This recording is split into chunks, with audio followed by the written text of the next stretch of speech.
Vamos a otros temas. Como veíamos ayer, ser periodista es un enorme riesgo en países como México, Irak, Siria y Afganistán.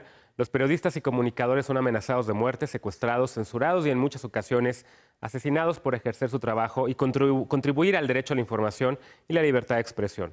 Lo peor es que en la mayoría de estos casos la justicia no llega y los asesinatos quedan impunes. Estos días estaremos presentando una serie de trabajos dedicados a la violencia contra periodistas, los casos más emblemáticos y cómo han hecho algunas naciones para combatir esa violencia. Hoy vamos a Argentina para conocer el caso del periodista José Luis Cabezas, asesinado en 1997 por haber tomado una fotografía. El siguiente es un trabajo del periodista Alberto Vega.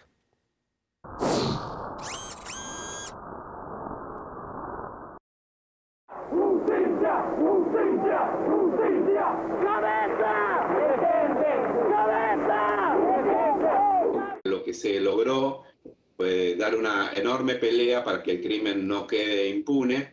Los periodistas salimos a la calle, los medios de comunicación en su conjunto se mostraron movilizados por esta cuestión y la sociedad también, y eso logró que el crimen de José Luis Cabezas sea esclarecido y sus asesinos condenados. El 25 de enero de 1997, el periodista José Luis Cabezas fue asesinado en represalia por haber fotografiado por primera vez a quien entonces era el empresario más poderoso de Argentina. Alfredo Yabrán tenía una fortuna valuada en unos 4.000 millones de dólares. Sus numerosas empresas tenían concesiones del gobierno argentino para imprimir los registros de identidad, el papel moneda, la distribución de urnas electorales y el Registro Nacional de Armas. A través de prestanombres también controlaba la principal empresa de correo privado y la vigilancia en puertos y aeropuertos del país, por lo que era investigado por tráfico de drogas, armas e incluso lavado de dinero. El empresario se mantenía en las sombras, custodiado por exmilitares y represores de la dictadura. Además, se jactaba de que ni los servicios de inteligencia tenían retratos de él. En febrero de 1996, el fotógrafo José Luis Cabezas y el reportero Gabriel Michi lograron poner rostro a Yabrán mientras vacacionaba. Un hombre con muchos grises y que justamente lo que buscaba de todas maneras es que sus negocios y su rostro se mantengan ocultos. La foto lo que le hizo fue ponerle rostro al que había sido considerado el jefe de la mafia en la Argentina. El logro periodístico causó que Alfredo Yabrán ordenara la ejecución del fotógrafo 10 meses después.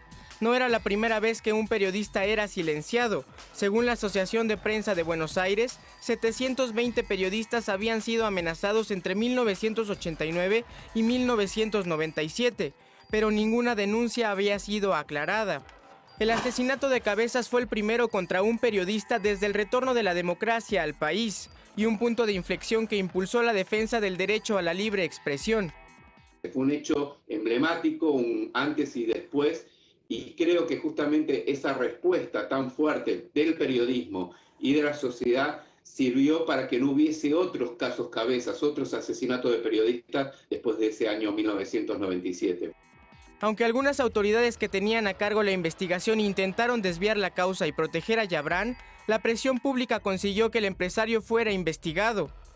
La reacción que justamente despertó esto es el temor, ante el temor de que esto sea un mensaje de silenciamiento y de ataque a la libertad de prensa. Entonces, los periodistas investigaron seriamente el caso, salieron a la calle a reclamar justicia, hicimos marchas multitudinarias acompañadas por la sociedad y los medios de comunicación lo tuvieron en sus portadas durante meses y meses.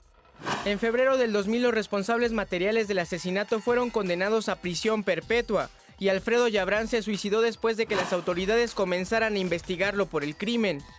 Cuando ocurre el crimen de José Luis hubo una frase que quedó grabada en la memoria colectiva, que fue "no se olviden de Cabezas".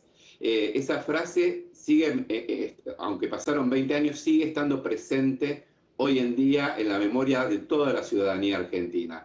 Y tenía que ver con el hecho de que en la Argentina un crimen muchas veces tapa a otro crimen y entonces el olvido es sinónimo de impunidad. Para Foro Global, Alberto Vega.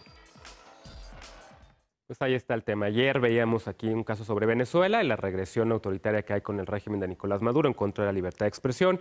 Ahora fue el caso de Argentina y de este fotoperiodista que fue asesinado por un empresario mafioso. Pero la violencia contra periodistas en América Latina carcome la libertad de expresión de toda la región. Lo mismo en México con conflicto por la guerra contra el narcotráfico que también en Colombia. Es momento de